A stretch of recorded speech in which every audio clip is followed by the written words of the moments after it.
you can leave early then. We'll tell her that she's I got short timers. She's out of here. Everyone's gonna get pulled out of overtime. We're doing Seahawks tomorrow. Oh, that's right. That's very fun. That is nice to do. What'd you do? I missed it. Going to the Seahawks game tomorrow. Oh. If you don't follow Seahawks, it's a really big game.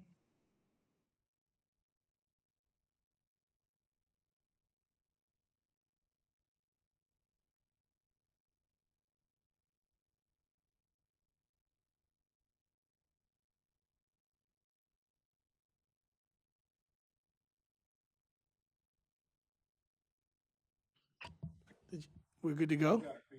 Wait, hold on, we're on. We're on. Good afternoon, everybody. This is the Commissioner's Board Briefing on December 17, 2025. Did we just start off? Yeah. Yeah, so today, what are we gonna talk about? Who wants to speak first? The topic's Public Health Modernization Plan. That would be your first one. Okay, our first topic is Public Health Modernization Plan with Amy McVitie, Emory Edwards, Public Health Program. Sorry about that, guys. Hey, everybody's here where they're supposed to be, Sweet. and they're ready to go. I'm just handing it off to our staff here for our public health program, Amy McVitie, and Emory is assisting her. They're going to talk to you about what is public health modernization, a little bit about public health itself, and what things we're working on right now to give you some background. So I'm going to go ahead and hand it off to Amy to introduce herself and her role. And you can pass on if you'd like to, Amy to Emory. Thank you. Go ahead. Sounds good. Thank you, Marlene. And if it's possible for me to be given permission to share my screen, we do have some slides and I'd appreciate that. But while we're waiting on that, thanks for letting us speak today. My name is Amy McVitie. I'm a public health program representative for the health department. I'm currently our lead for public health modernization, and I also focus primarily on the areas of environmental health and emergency preparedness. And I will pass it to Emory. Hi, everyone. Thank you for having us. My name is Emory Edwards, and I am also a public health program representative working primarily in health equity and modernization.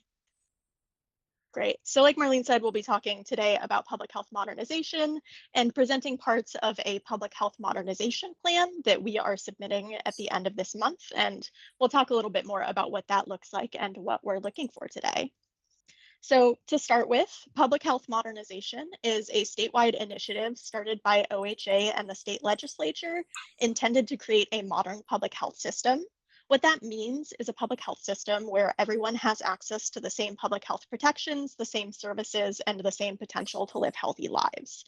It also means that our public health system is prepared to respond to new and changing issues, including crises like the COVID-19 pandemic and more slowly emerging threats like increasing wildfire risk that we see in the county. A modern public health system will have sustainable funding and the capacity to provide primary prevention services, which basically means we can prevent health issues before they start instead of responding to issues once they occur. The modernization framework is made up of 7 foundational capabilities and 4 foundational programs. And our goal for the modernization process is that all health departments in Oregon, including Tillamook County, can fulfill all of those needs. The foundational capabilities are the knowledge, skills, and abilities that are needed to provide all public health services and essentially make up the infrastructure of public health. Foundational programs are specific topic areas like infectious disease and environmental health that have their own sets of services and laws. There are also some community-specific services, which are what we might need here in Tillamook County, but that other places in Oregon don't. So this here is the full list of foundational programs and capabilities. I'm not going to read all of them, but the important thing to note is that the foundational capabilities support the foundational programs, and we need to have sufficient capacity in all of these areas in order to have a healthy community. So modernization is basically the process of building that capacity.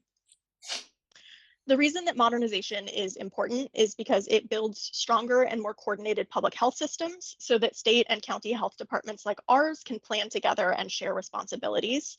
It also brings more stable funding to public health at the county level. Modernization helps ensure that every local public health authority, including smaller counties like ours that have more limited staff and capacity, can help communities meet basic needs. It gives us access to statewide tools, guidance, and backup support, as well as clearer priorities and more visibility, which is one of the biggest benefits for counties like ours. It also helps us build proactive capacity to prevent problems and be prepared to respond in the moment when things come up, and supports equity and readiness across Oregon by ensuring every community has the same opportunity for health and the same level of preparedness for public health challenges. So to share a little bit about the work that we've done so far, funding for modernization started in 2021. Our first several years have been focused on gathering data in order to figure out where we have the biggest needs in Tillamook County and planning in order to address those needs in ways that will have the biggest impact. Throughout this, we've met with community partners, hosted focus groups, surveyed county residents, as well as our own staff and patients here at the health department, and reviewed other existing plans in order to align our work with our partners and community needs.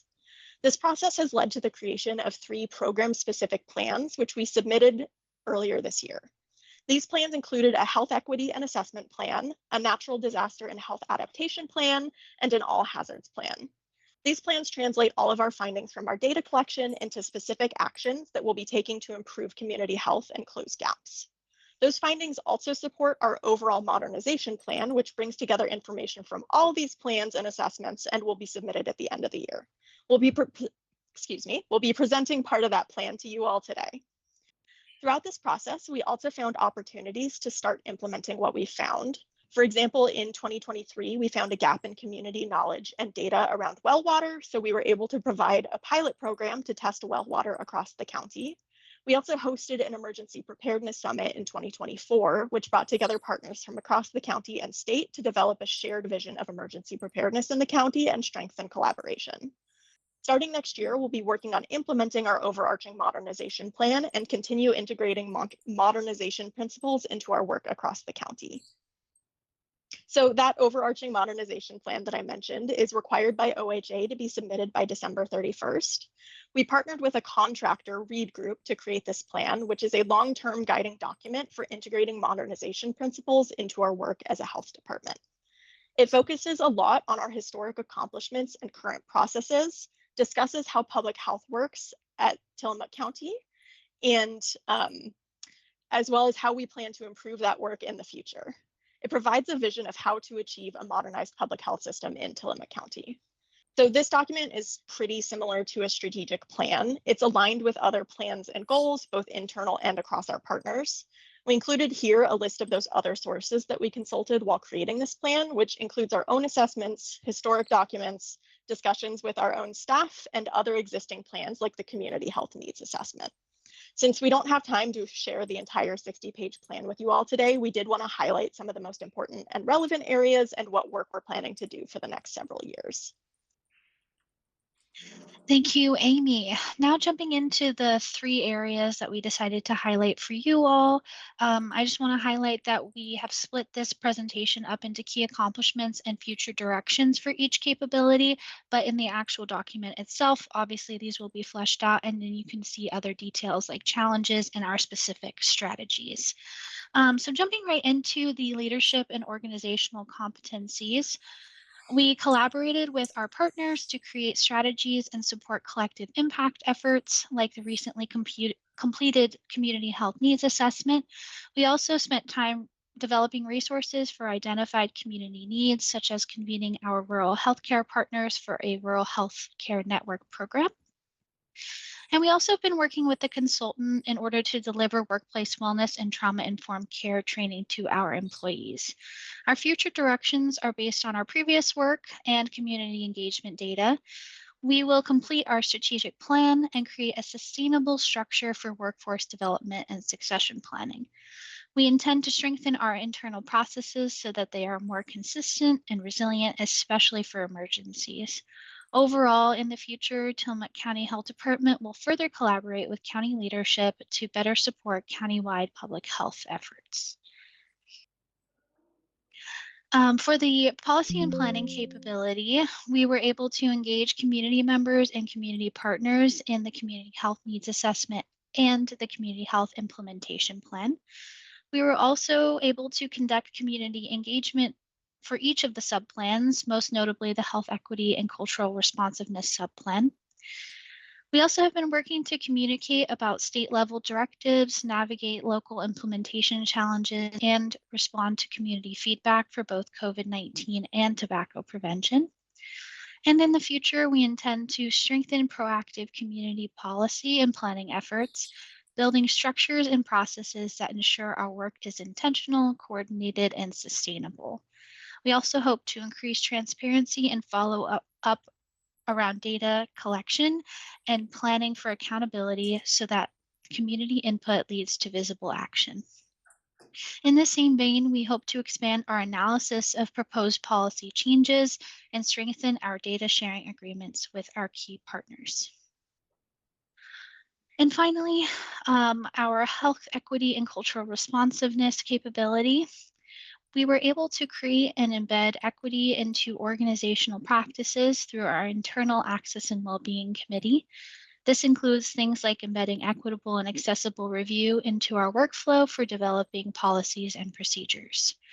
We also have expanded bilingual communication and have increased access to care and resources in multiple languages through launching a multilingual vaccine registration system.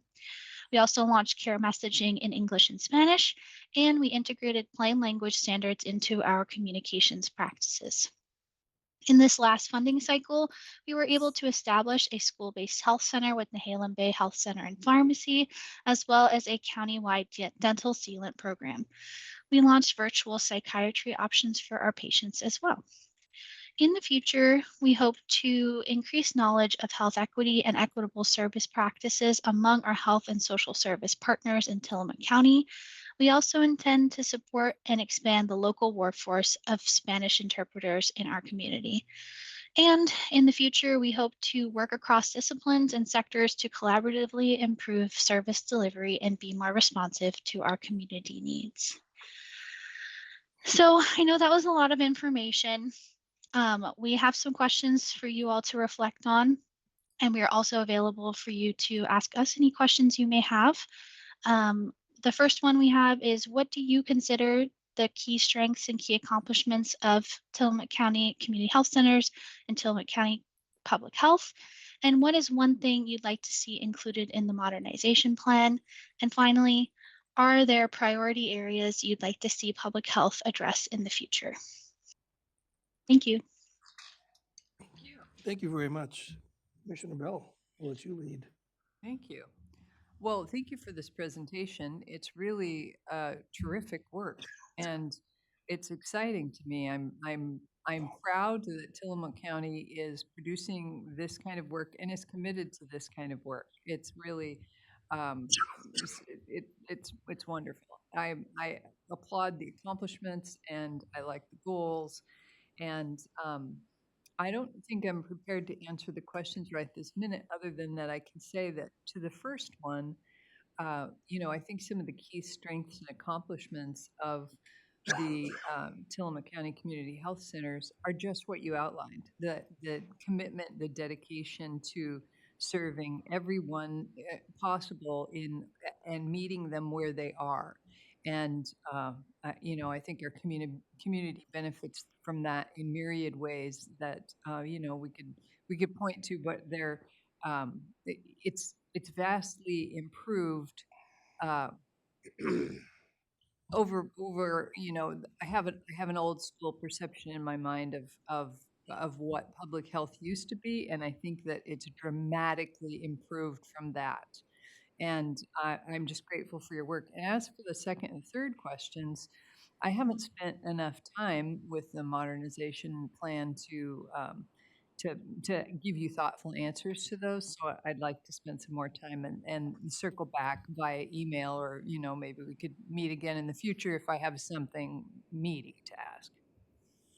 Absolutely. And yeah, no expectation on being able to answer these right away, because I know we threw a lot of information at you, but appreciate your answers to that. And yes, happy to follow up and continue discussing.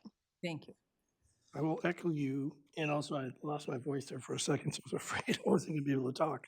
I have been working with on the CHNA stuff So I would also like to have some more time to digest the modernization plan before I comment as well. Okay, There's a lot there. yeah, truly. Yeah, well done. And Thank very, you. an excellent presentation. Thank you. Thank you. Thank you so much. Something go down my throat and I can't talk. Dang it. Is there any next steps that you want to mention before leaving, Amy or Emery, on what's going on with the plan? Yeah, really quickly, as I mentioned, we are required to submit this by December 31st. But I will follow up maybe through you, Marlene, with the draft of the plan, these slides that we included, and give the commissioners time to look through everything and provide any feedback that they'd like to give us before we get that submitted at the end of the year. Thank you. Great, thank you. Thank I you. did want to mention, if it's okay, in the meeting, I think it was yesterday, with the emergency preparedness and response, Commissioner Bell and others were commenting about some communication strategies that could be enhanced for our community. And some of the things were mentioned of, using the local radio and more information out on our various websites. I don't mean I mean our county. But perhaps because we did quite a bit of that work during COVID, if we had capacity, we could include some things like that in this planned response for modernization to partner with our other county department for emergency management, along with our public health response. If that's okay to suggest that, Commissioner Bell. I think that's a wonderful idea. Thank you. Thank you so much for your time. Appreciate it. Thank you. Great Thank you. job, Amy and Emery. Thank Okay. you. That all confused me earlier. Oh, yeah. They weren't separated, so we just saw the Gotcha. bottom part. So, okay, we'll move on. The second topic today is people stranded, bridge out, Chris Lady. That's what I've got. Gentlemen, you look like you didn't sleep last night. Is that true? I'm good. So, looking to ask for direction on how to proceed. Let me pull up a couple images here. So, Big Trout Bridge, we're aware of. We put in a temporary bridge. It was designed for a moving truck and emergency vehicle to get to the far side. This was the bridge we identified prior to building that this was probably going to happen. So we can see this is the night, or this was actually taken yesterday. It caused the flood on the 9th, December 9th. Went out there and said, this is not in the best of shape. We need to go ahead and evacuate everyone out there. So Randy had reached out to Red Cross. I had Chief Ader's crew go out there and try to get the people on the far side to evacuate. There's 2 homes and 3 residences that live on the far side. There's approximately a 4-foot drop right there, although I think you're closer to a 3-foot drop, but either way, it's not accessible. Upstream from that, we have trees continuing to fall down. I imagine that's going to alter the flow of the water again. This upside down picture, very useful. They are currently accessing, they walk up a set of stairs, a little ladder, get on the bridge, and then they can walk to the far side. So another view of it, a little close up. So I don't know why, but they paved the road up to the bridge and on the far side. Didn't really make a lot of sense to me. And another viewpoint looking towards the bridge, the road would go forward. It did a sweep to the right and then up over the top of the bridge. So what we're left with today are situations where, what do we do? So just like I've presented in the past, this is a little different. So we even had Chief Ader go out there to try to get them to, let me try to zoom in a little bit more on that guy. Try to help them evacuate out of that. So we've got a couple options. One, which is a do nothing approach. I don't see the county council on. Joel is there? Okay, I guess I see it as presenters. All right, so options are do nothing. Either way, at some point we'll need to remove the bridge from the water If we do nothing, the residents remain stranded, buildings may be washed downstream during future events, potentially causing more damage. Potential cost to remove the bridge is about $200,000. The issue with that is we probably won't be able to do that until March, depending on what the weather does. Alternate two, which has always been the preferred option, is we need to restore the access. So essentially take that bridge, raise it back up, put it on better foundation. What you don't see on that bridge, there's actually it's tied to a concrete block. The concrete block's about 18 inches deep by 3 feet by the width of the bridge. So it's held down. There's a lot of weight on that back end. Not overly concerned that the bridge will wash down, although it's something that we are still monitoring.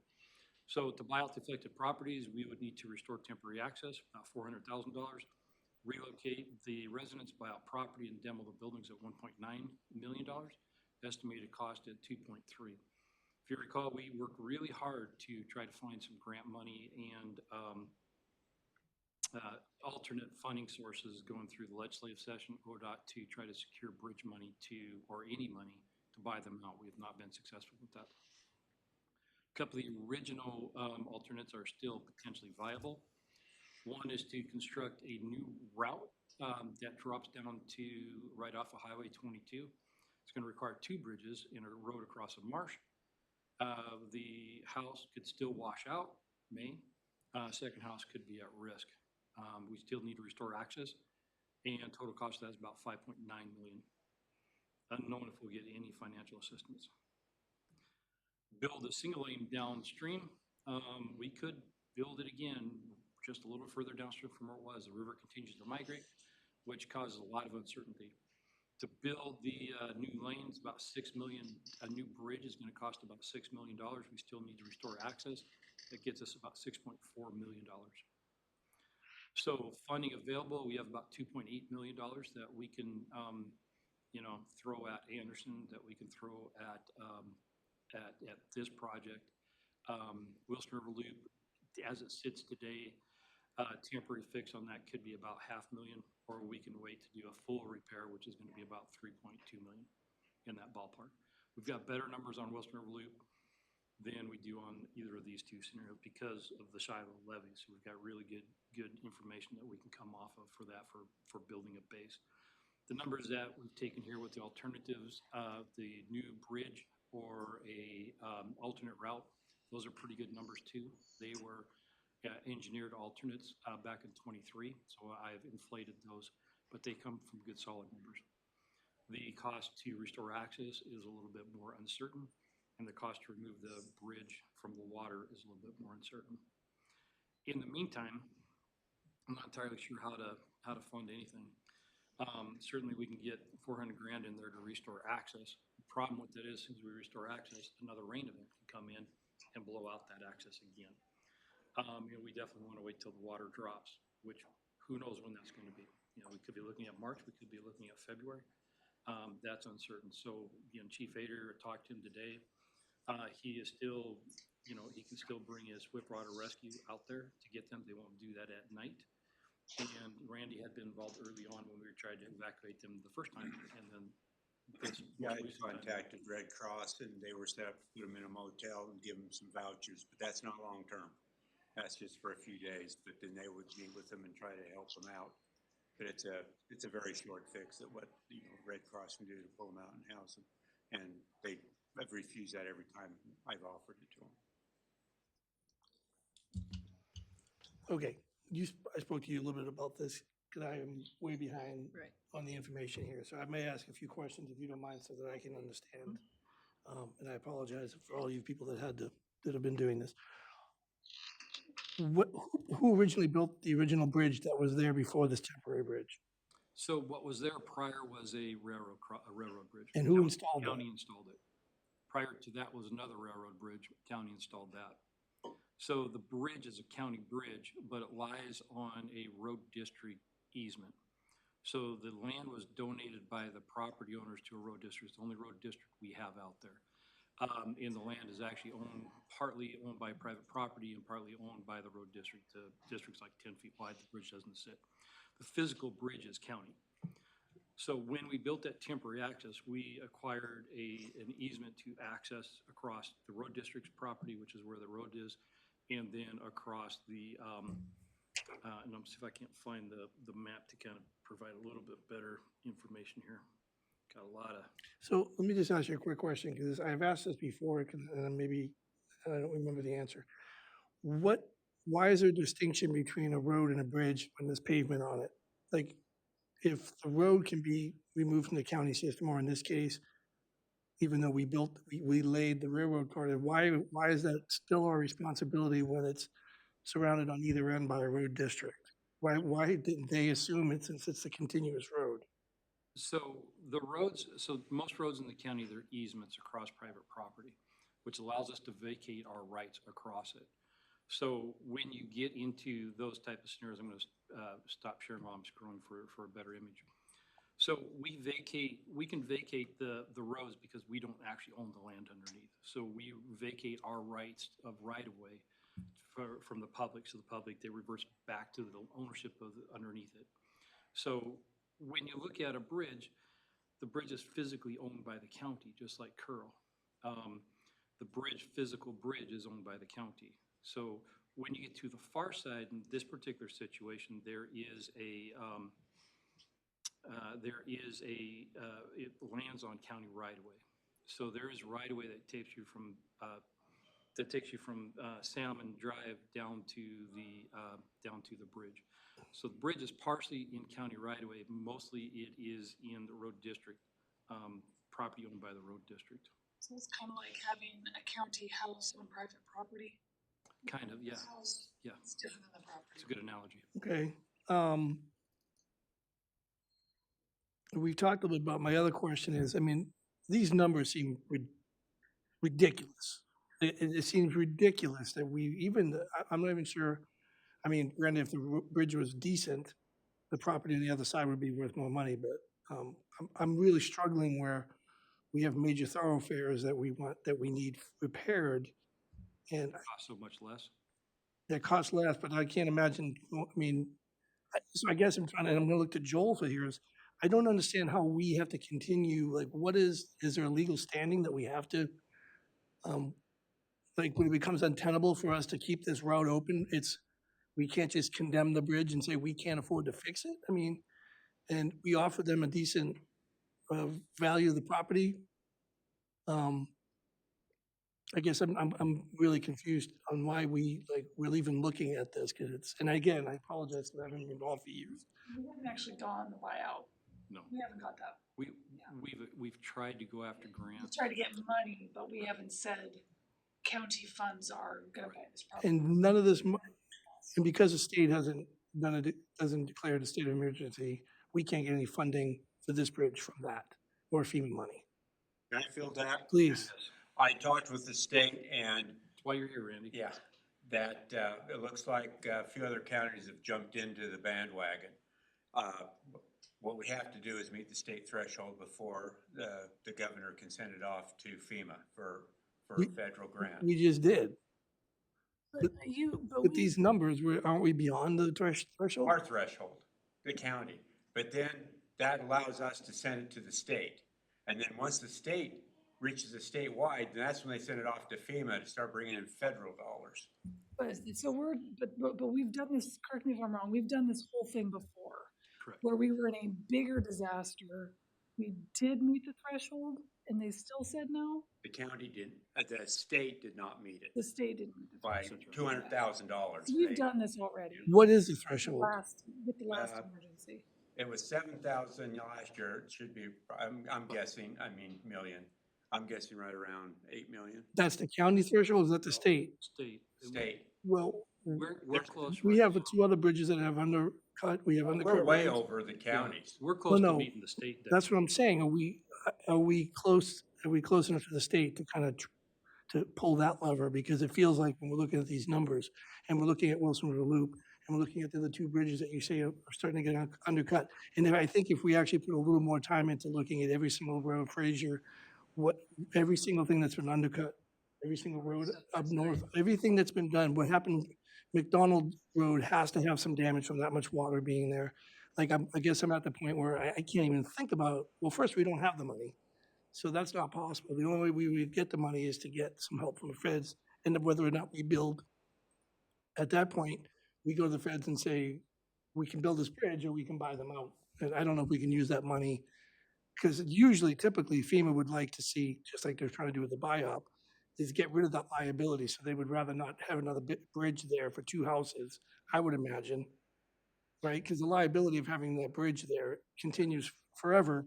And if that land is purchased and the bridge is removed and never to be put back. That's ideal. What we ran into is we didn't meet the threshold last time.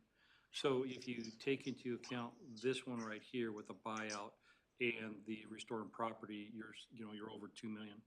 The fix on Wilson River Loop is sitting at, just a little north of 3 million. So, and then you take Anderson, and if we need to call a bridge there, we're looking at 1.5. So when you look at, we're at 6.5, roughly 6.7. So we're close to meeting the state threshold, provided that FEMA agrees with our dollar amount. And that's without the other counties that are jumping on. Right. So we're probably there, but I guess my question is, right. Well, if we're close alone, we don't know what the other counties have. Right, so Columbia County is claiming about 50,000 that I'm aware of. I've talked to their public works Okay, so director. they're not in the millions. They're not. Clatsop County was sitting at about 200,000 to 300,000. So they're not contributing that much. Lincoln County. Lincoln County, I've not heard yet back. Well, then They- there's they that are- road, the slide that's down They're in there. the process of doing it because there was homes destroyed. So then that way it goes back into the county and not, a state road that got blocked. 'Cause there's certain disaster things that you can call for. And right now, the state's talking with Samantha Buckley, who's the EM down there, and they're putting together a disaster declaration for Lincoln County. Right, because I was on a meeting yesterday, the OCZM meeting I had here, they talked about that slide, and they said that's gonna be months before they can get through that slide. And it took out 3 houses or 4 houses. So I can't imagine that we're not gonna be exceeding the state budget with this event, right? Well- And I guess, but here's another, and I'm just trying to get my head around this, Yeah, this yeah, is all new to me. Let's say with the estimated cost to replace that bridge, we get to the state, right? We get to the State threshold. exceed it. But then we decide not to do that. Does that, the money gets sucked back? If we don't spend 7 million, instead we buy them out. We use that money to buy them out. So it's still feasible. Yeah, so it is, we do 100% of the work and then we get reimbursed 75%. So there's paperwork, there's all kinds of stuff that goes with it. But we do 100%, we get reimbursed 75%.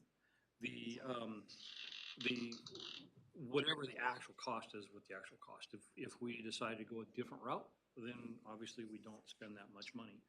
I think in everybody's minds, everybody I've talked to, pretty much everybody agrees that buying them out makes the most sense. It does. The property owners on the far side, one of which is willing to be bought out, he just wants the right amount of money. The other property owner is not opposed to a buyout. She'd rather keep that as her forever home. She saved all of her pennies and this is where she planned on retiring, but nobody anticipated the river was going to continue to move and move. But it is what it is. So in ideal situation, we do get that process. It's moving through the works and we get the declaration. With the declaration, then we've got a path forward for a buyout. And we don't know what this upcoming event that's going to happen over this weekend. Sure. Into the weekend, this weekend, if that's going to be considered part of the same event or not. Yeah, that's what I was gonna mention, is that I talked with the state, and maybe it's one event, because we saw Sunday, we saw damage from what happened before. And Right. so Monday, we saw damage that was happening with. Right. As the water recedes, we can see Right. more. And So, that's what, we've got to extend our declaration, that's the first thing, and we've got that in the paperwork, but, we'll have to wait till the end of January to present it to you. But by that time, I'll know whether or not we have to do 2 separate ones. But I'm trying to combine them, and I think for the state's interest, they ought to combine them too. But that's gonna be up to the governor and their legal counsel and everybody else on deciding what they can do. But I gave them my spiel of why it should be connected. And we're looking at river levels possibly the same as Right. last week, this week.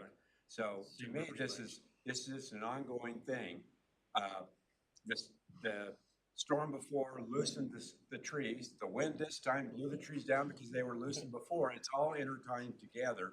And that's, you know, that's where I'm gonna stand. That's my opinion. That's, I'm hoping that other counties see that too. Because if you look at, if you throw in this wind event and it's all one big event, they got a lot more damage on the other side of the hill than what we got. Right. You know, they've got millions and millions and millions, and already Portland is put in, and Multnomah County is getting ready to do theirs for this wind event. So it's all going to depend on what the governor decides to do, what she's going to call the state emergency. If it's going to be one great big one, or if she's going to break it into two. Sure, maybe we should have a letter coming from this board describing why we think they were considered one Yeah, event. they have broken, they've lumped them together and they have broken them apart, so. Yeah. So banking on that it's one event isn't necessarily, I think we're likely, even if they keep this one event, it's likely we're gonna meet our threshold. Okay. But we don't know that, obviously, we're the heavy hitters with this one, so you know, that's a likely scenario that we get that. So if we do get that funding, then we have this period of time prior to, you know, we can move forward as fast as we can. The river allows us to restore access. That allows us the means to move them, buy them out, all that other good stuff. Sure. Which we'd pay 100% for. Okay. Couple more things, and again, I apologize. Is there any damage to Holden Creek that we can wrap into this? Any floodgate damage that we could be wrapped into this? I got some really good pictures of a flooded area that was caused by the floodgates, so. Yeah, I just think we should be thinking of all those opportunities at this point. And I want to say this, like, I'm not trying to minimize the plight of the people that own those houses. I don't want to do that, but I also have to understand, like, objectively and realistically, like, we can't spend $7 million when we have other more populated areas. So I'm throwing out everything I was thinking about. One of the things is, and maybe Joel can chime in if he has an opinion on this, is not knowing whether we'll get the money, right? Not knowing whether we reach a threshold. Also, the fact that even simply building a bridge is we're not gonna do it over the next weekend. No. So this is a long-term solution. So we have another problem here. We have to decide what to do with access to that property if we decide to do access. But then we have folks that are staying on this property despite warnings from the fire department and emergency management. And at what point do we condemn the property because there's no access? Like, because what I'm afraid of is when if this bridge gets washed away in the next event or the one after that, because it's just hanging on by and unless we put $500,000 into it. Right. I just want to know if there's, we offer them money, they say no. Like, what's the next step legally, Joel? If we think we have a good solution, that's a reasonable buyout, like an eminent domain type situation. Not ideal, not what they want. I get it. They could keep the land, but I don't think we should have to build a bridge to it. But again, I am so far behind this than you guys are. But Joel, do you have anything to say about like how this county, our hands tied, and we have no options of condemning or eminent domain if it turns out that we just don't have the money to build a bridge? I understand the question, Commissioner. I think we're a few steps away from that analysis to some extent. I mean, we'd want to have more input from emergency responders, for some additional justification there. And but I'll follow up. And some of this I would rather not get into in too much detail in this meeting, but I'll send a follow-up email after the meeting with you. And, there are options to look at going forward if the path that you've been discussing with, trying to access some federal funding and buyouts doesn't work. That's what I'm hoping. I realize an executive session would be a better discussion points. I didn't want to go too much detail. I just want to throw out my thinking is, and then the final thought I always have, and I throw this out because it's never brought up, and maybe there's a reason, is we have insurance. The county, if that's our bridge and it failed, we have insurance. Because when does that ever play in? So I know that was explored, and basically the thought, correct me if I'm wrong, Joel, is the insurance out of it until we get sued. Okay. That was a We don't have discussion. bridge We don't have insurance. insurance against damage to our property like we do cars. Not for bridges. or Not for bridges, okay. Sorry it takes much of that time, Oh, but these no, are, you're fine. and I do think Joel, I look forward to that email, we can explore more. I think you guys are doing the right thing, I think trying to get, I mean, we have the damage there if we look for it. I think the threshold is there, or at least, and maybe they're still gonna say no at the end of the day, or the governor's not gonna combine the events, and then maybe we have to talk, then we have to look at the next thing. But the biggest thing is, well, if they're staying there, I guess as long as they can walk across, if they feel comfortable doing that. I'm wondering if, Joel, if we should not put a sign up that says, I mean, it's a bridge that's dropped 4 feet. It's probably not safe for people to be on, just like we did when we lost the recreation immunity. We put signs up, we didn't fence it off. Use at your own risk. Like like we basically said, yeah, I think liability wise, I would feel better. So that if they get washed away while they're walking across that bridge during a storm, we've made it very well known to everybody that's in that area that this Bridge closed. this use bridge at is your own closed. Just like we did with the trail, whatever the wording was on Short Beach was great. Yeah. Right. And So- we do have a road, it says road closed or bridge closed, so we do have that sign out there. That's good. In all of our Okay. scenarios, except for the do nothing and just remove the bridge and leave them on the far side, all of them require essentially restoring access to the far side. So we were to buy them out, say we get a declaration and we were to buy them out, the initial reaction for the quick emergency fix is paid for.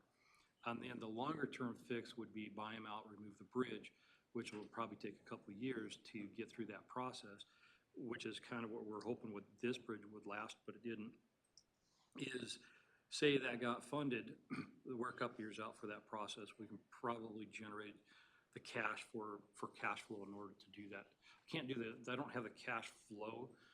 I've got the money, I just don't have the cash flow at the moment to do that. And we're teaming up with the concern of Anderson, so the cash flow issue is something there. So one of the concerns is, okay, we restore access as soon as we can, which I don't know when that's going to be. But we get that restored access. Are we still under declared emergency at the moment, or did that expire? It expired. Okay. And I got it written, and I thought I could sign here, but I can't because it's not the right meeting. But, so it's being written, but we haven't put it into effect. But we could get to the 29th, is that correct then? So the current one is expired, but there's conversations about extending it or whether it should be split. And so we're waiting, which I don't know. By the time we can present it to you, we'll know for sure whether it's combined or Gotcha. split. And we can backdate them. That's not a problem. It isn't like, okay, we pulled our dog out of the fight. No, we can still backdate it Okay, with that. So Chris, I have another question for you. This is another zany idea that popped into my head is, as far as regaining access, let's just say the scenarios, we buy them. Let's say they agree, okay, we don't want to.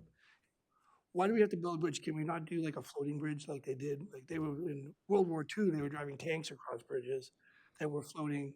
And If the bridge wanted to stay within its existing. I don't mean during the winter. I mean just to get them, if we needed to remove them, is there a cheaper option than, because you made it sound like we have to build a bridge in order to get them out. Is there not an option that we could do even a more temporary one? I'm just trying to figure out keeping the price because again, Yeah, so yes, we could.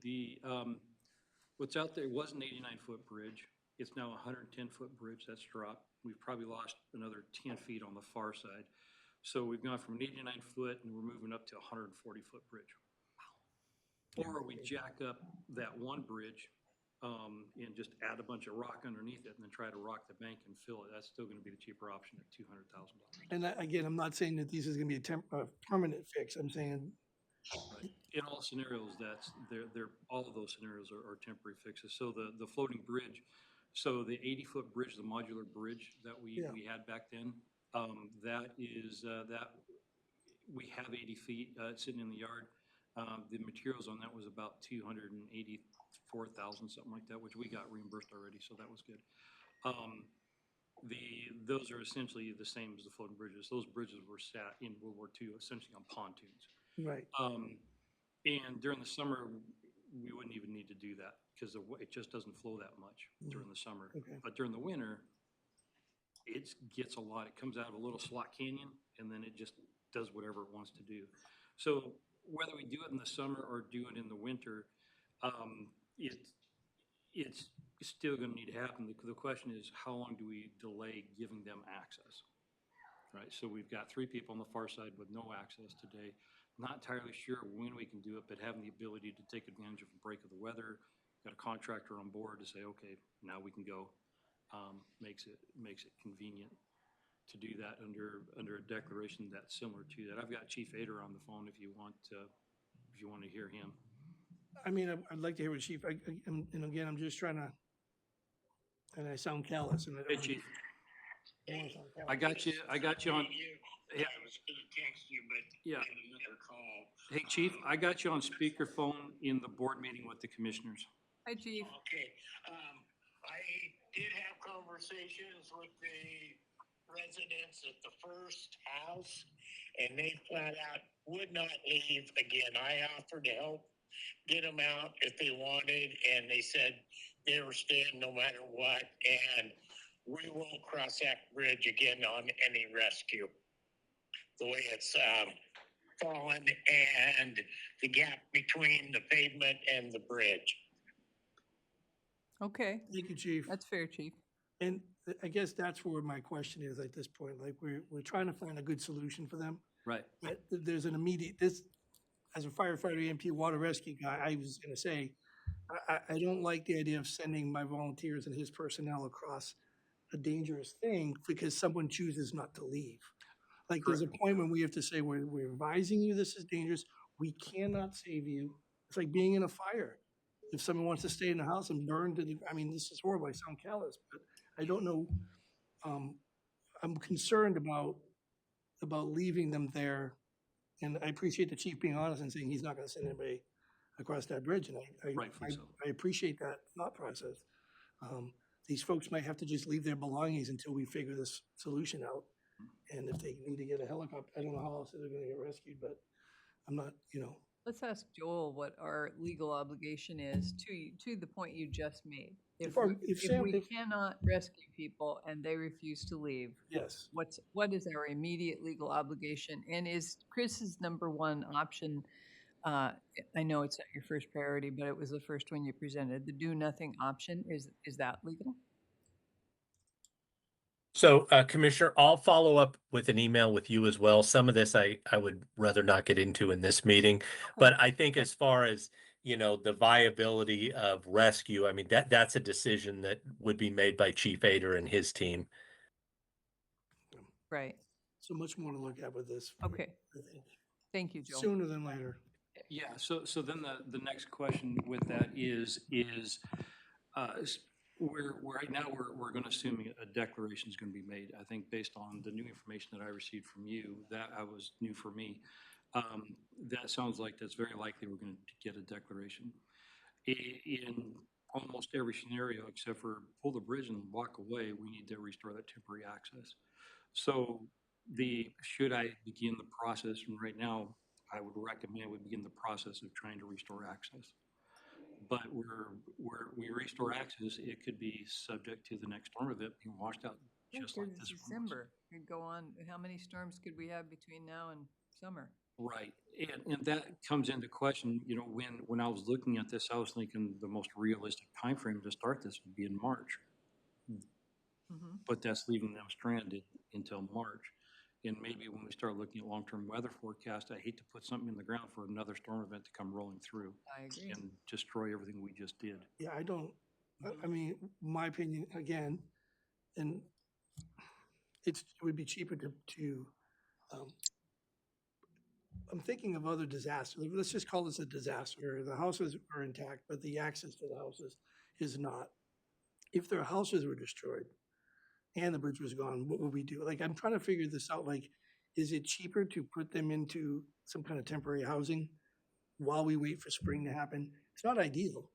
But at one point, and this is questions for Joel, what extent do we have to find the solution to the problem? And what are all of our options? So I think if you want a decision today for us to say, do access, I'm concerned about doing that. Okay. One, about it would just throw them good money after bad money.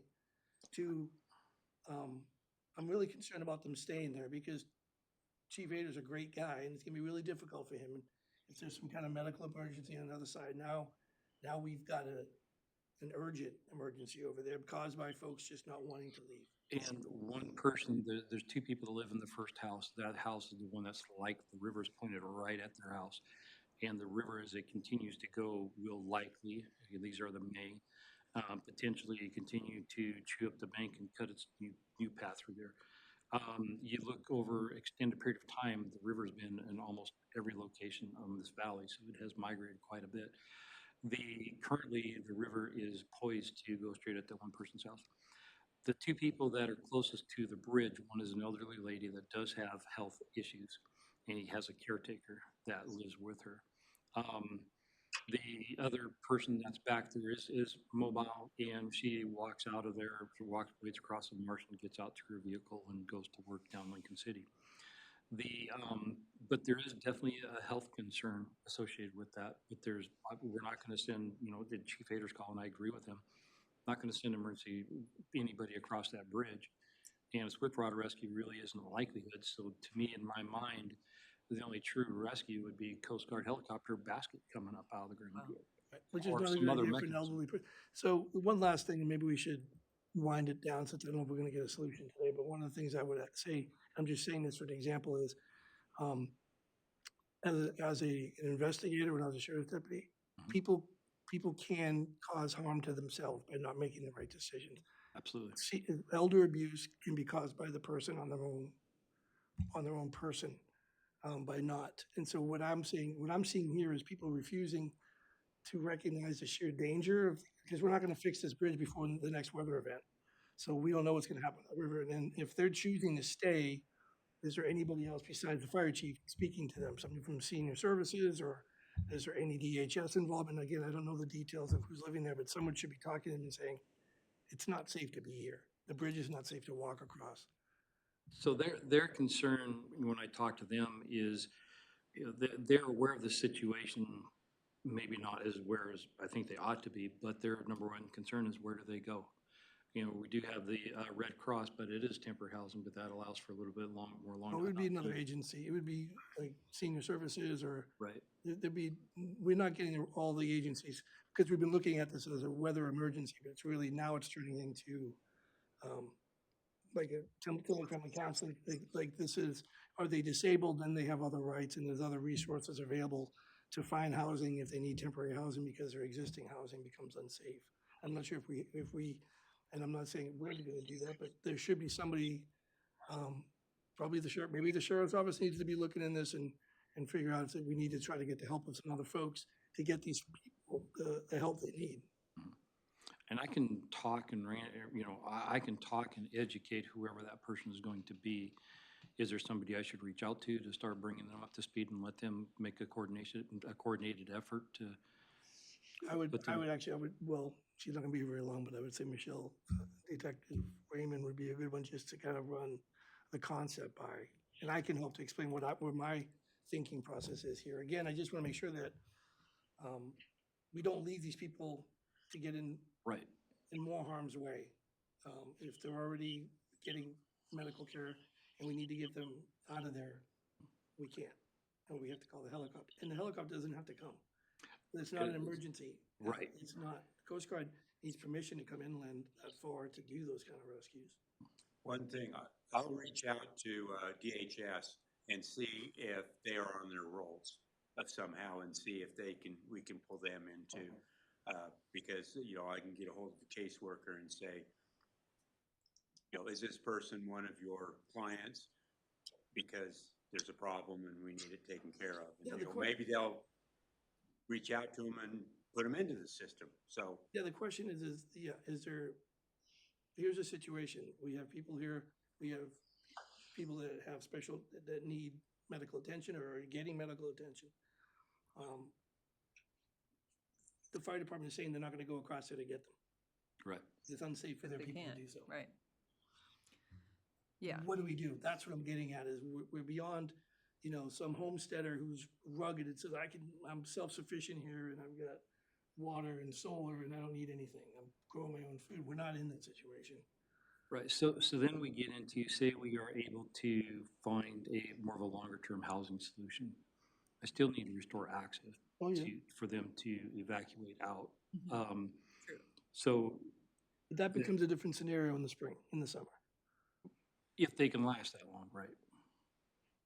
But we I need don't know access about to get them out now if they agreed to go. No, I guess I'm thinking the temporary access is getting them out, whether they bring all their belongings with them or whether it's just, again, like if they were in a house that had been in an earthquake and wasn't safe to be in, we wouldn't let them grab all their furniture out to go there. So I'm just concerned about, I guess I don't know, but To get them across the bridge, and just them. Oddly enough, the first group, the lady and the caretaker, there's a fish tank there, and they really don't want to move without that fish tank. I liken it to their dog. I mean, there's a mental relationship with the gal and her fish. So that's a significant support animal for her. I'm not sure I'm using that correctly. But say we're able to find some, short-term housing, a little bit longer-term housing, just to get them out, we could probably come up with something that we could work to walk them out with and get them into some type of a vehicle to evacuate out. So I don't know if that's probably a good idea. It seems like that's a reasonable idea to me. Worth a try. Worth a try. yeah, getting something that we could maybe set up that would get them out, maybe a few belongings if that's what you're suggesting, but, Right. Whatever's going to go into temporary housing, however long that temporary housing is. again, we'll look forward to talking to Joel more about Yeah. responsibilities and options. Yeah. So I don't really want to run point. I don't think I would do a good job running point on that temporary housing. I can do a good job running point on getting them access to walk them No, I out. don't think it's your role to do that. I'll reach out, and you can as well, if you want to reach out, I'll have her connect with you. Okay. Um, Randy mentioned well, DHS. Let's get the sheriff's office involved so we can do it I don't know the right person to do for this. Okay. Yeah, I think I need more information from Joel also, please, about evacuation. Like if somebody is being ordered to evacuate and they refuse, then what are the implications of that? And who orders it? Like, we've invited them to evacuate so far, but have we ordered it? Maybe not. And who does? So I don't know about those processes. That'd be a good process to lock in because of future events too. If Right. there's a mandatory evacuation, I think ultimately people can decide to just stay. That's my experience with Right. fires and stuff. So That's you know, my- ultimate choice, but you can't take away their right. that's my knowledge. I don't have the Knock experience them in down, it. ship if they want to. Okay.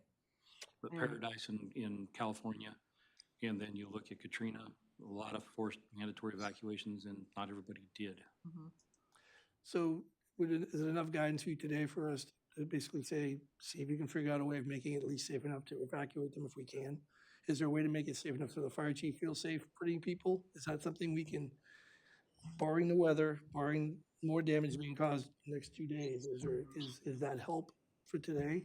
Yeah, that's a good direction. So we can work with a very short-term temporary measure in order to walk them out. That measure won't last, but that'll get them out on a day where it's reasonable. We can get that accomplished relatively quickly. So I've already got a thought process in mind that we've talked about. So we do have that mechanism, and I hold tight a little bit till we do trying to restore access for home goods and vehicles. I'll talk to a couple different contractors and say, let's try to tighten the pencil a little bit on this. Other than it's about this much money. Take a little bit more of an educated, which is great for FEMA. That provides better documentation for that when we actually go after the money. So Do they have a vehicle on this side of the river? there's one on the other side of the vehicle that I'm aware of. On this one? They're on the far side. On the far side. So when they walk back, do they have a vehicle to get into to go shopping? I believe the gal that lives the furthest away One of does. the households does. And here's another thing I want to throw out there, because this is the kind of thing when the people in the community or church group will hear this and they'll do what they can to try to help that person move. Again, that's the other question of the safety of the bridge. And again, whether we put a sign there, we prevent that kind of action from happening to keep them safe. So again, I think bottom line is we're going to need some kind of safe or a safer way to get across there, but. Yeah, we can give them a safe access across in a short period of time. It won't last till the next storm, more than likely, that'd be unknown, but certainly to the short period of time where we want to go in there and walk them out and whatever they want to walk across that bridge on. It would be walking across a bridge. We wouldn't drive across, but we could certainly walk across that bridge unless Chief Ader wants to drive across it, which our vehicles would in order to do that, but that's a different story.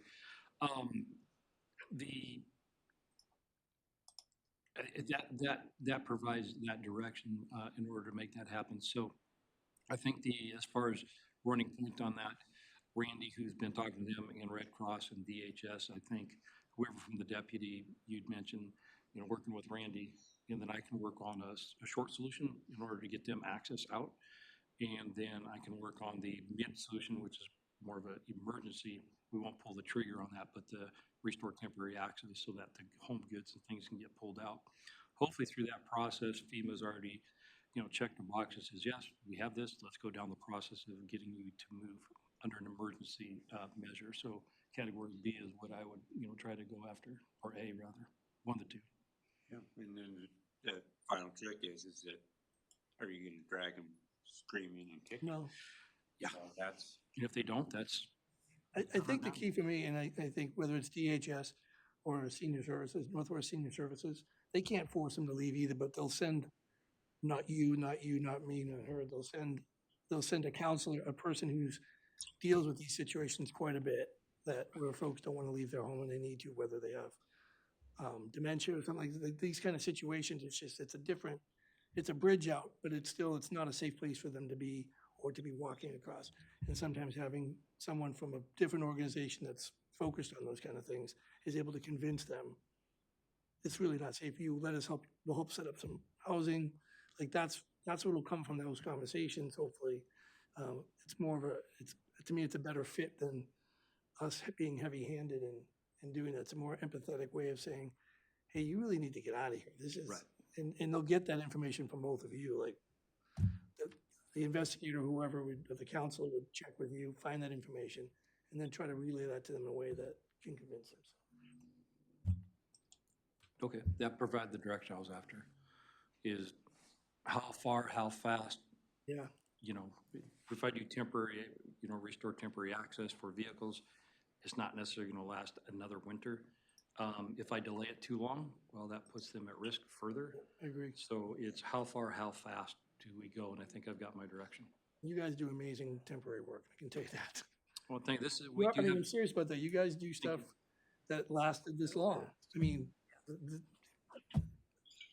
it is. You guys will figure something. I know you'll figure something out.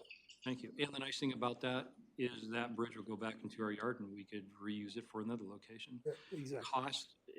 Cost extend exponentially when you go above 60 feet. So once you get past that 80-foot mark, 60 feet, the costs really go up.